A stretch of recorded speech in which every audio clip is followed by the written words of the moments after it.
represent the US Commission on International Religious Freedom, which is an independent US government agency, which is a consultative agency to try to make religious freedom a more important aspect of US foreign policy.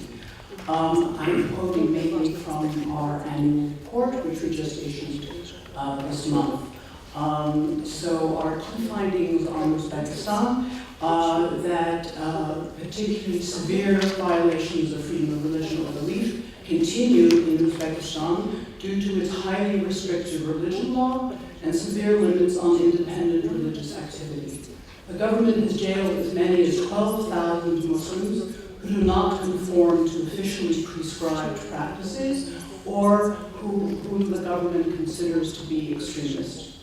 Based on these systematic, egregious, ongoing violations, USCIRF again recommends this year that Uzbekistan be designated a country of particular concern, or CPC, under the 1998 International Religious Freedom Act. While the State Department has designated Uzbekistan a CPC since 2006, and most recently again in July of last year, since 2009 it has indefinitely waived taking any punitive action as a result of its CPC designation. A bit of background. 95% of Uzbekistan's population is Muslim, mostly Hanafi Sunni, with about 1% Shia. Some 4% of the population is Russian Orthodox, and the other 3% includes a wide range of religious groups, including Roman Catholics, Protestants, Jehovah's Witnesses, Jews, and some others. The law on religion in 1998, which ironically is called Freedom of Conscience and Religious Organizations, severely limits the rights of all religious groups and eases Uzbek state control over religious activity, particularly of Muslims. The law criminalizes unregistered religious activity, requires official approval of the content, production, and distribution of religious texts, bans minors from taking part in religious groups, and allows only clerics to wear religious clothing in public.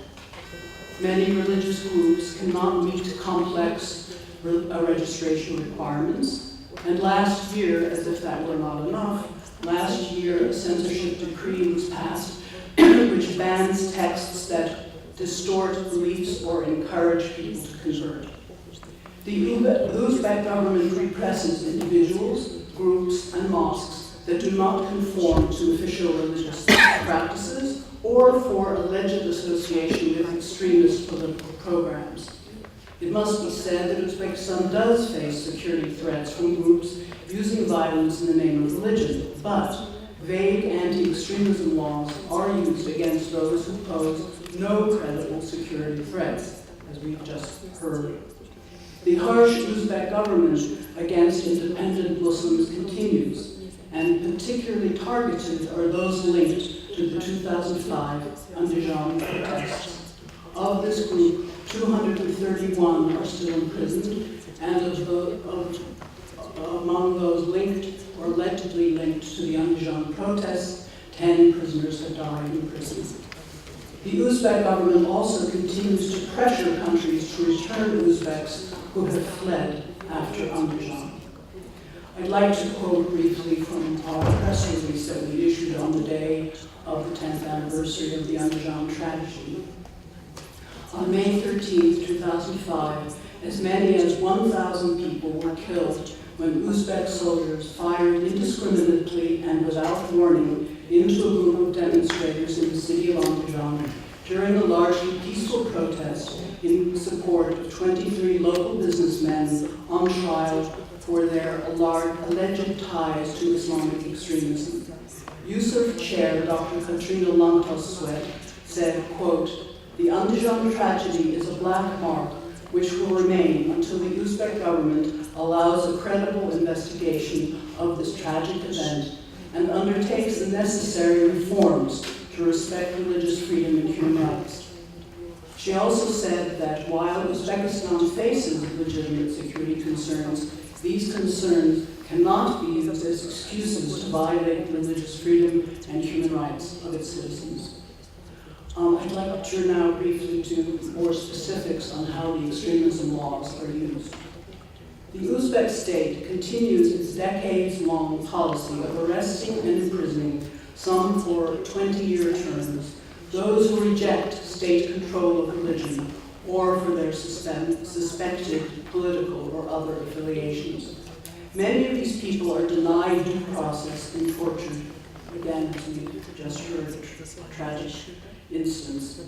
Some are held in psychiatric hospitals. Up to 12,000 Uzbek Muslims are estimated to be jailed on such charges.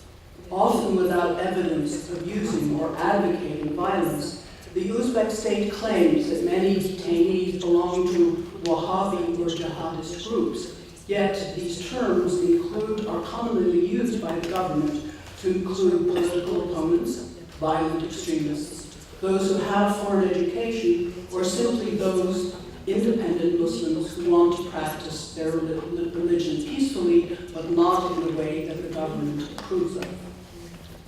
Last year, for example, several Muslims got 5-year prison terms after police found on their cell phones Quranic voices and allegedly extremist sermons. In February 2005, the Uzbek government did amnesty 6 Muslim prisoners, but all of them had to ask for presidential pardons, including Khairullah Hamidov, a sports journalist and Muslim commentator. The other 5 were jailed because they had studied the writings of a well-known Turkish Muslim theologian, Said Nursi. Detention conditions, again, we've heard a bit about one horrible instance of the practice of torture. I'd like to mention one case of a woman, 37 years old, who died in detention last year. Her name is Andijan. She was 3 years into a 10-year prison term, and the reason she was arrested and jailed was reported to punish two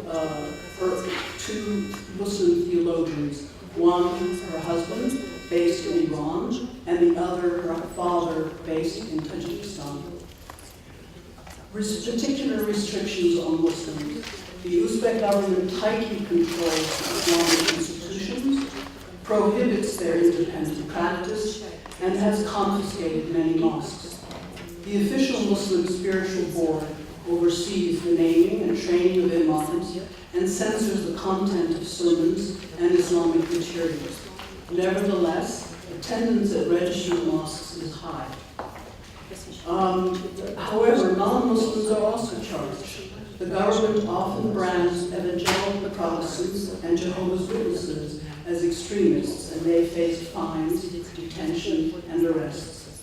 The state-controlled media also encourages prejudice against minority religious groups.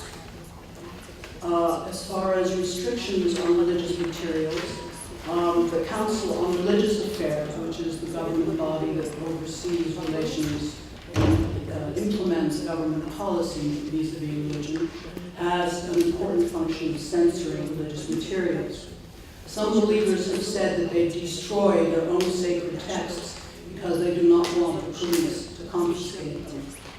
In 2013, an official said that Uzbek law only allows religious texts to be read inside the buildings of registered religious groups.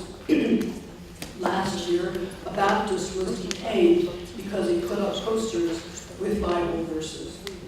The government also has a long list of banned international human rights websites. Restrictions on religious instruction and travel.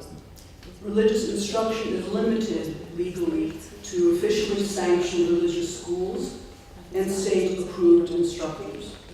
In 2013, for example, a woman was fined because her 12-year-old son allegedly was undergoing illegal religious education. What that meant was he was taking art lessons from 2 Protestants. In 2010, a Muslim religious teacher, got a 7-year term because she taught Muslim women about Islam at home. The government also restricts international travel for religious purposes. I'm not quite sure how I'm doing on time. I wanted to turn to U.S. policy, but I guess that would be, I guess I can respond to that on any questions. I do want to note, however, that as of late last year, Uzbekistan has received excess U.S. military mine-resistant and armored vehicles to support Uzbek counterterrorism and counter-narcotics efforts. I'm citing Deputy Assistant Secretary of State for South and Central Asia, Dan Rosenblum, in an interview with VOA. Well, anyway, I hope I can answer some more questions. There also is a significant Uzbek minority in Afghanistan. I would think it would certainly be in the interests, since Afghanistan continues to be our main focus, unfortunately, to expand the resources for VOA Uzbek service and also for the good work of the RFERL Uzbek service, which has a webpage about Islam, which I'm reliably informed by someone who actually reads Uzbek, unlike me, unfortunately, provides useful information, basic information about Islam, and that information should be translated into other languages of the former Soviet Union. Because one of the key needs in the former Soviet space is, after decades and decades of severe religious repression, most of the people are very curious about religion, and so they should have access to good information. The government from that region claims we have 332 people fighting in Syria, or we put person X on trial for being a member of a violent group. Because again, if you look at the laws, use or advocacy of violence is not even a criterion in their extremism law. So basically, any person whose activities they don't like, or any group, they can be charged. And given the opaque nature of the justice system, some of these people may in fact be guilty, but there's absolutely no way of knowing.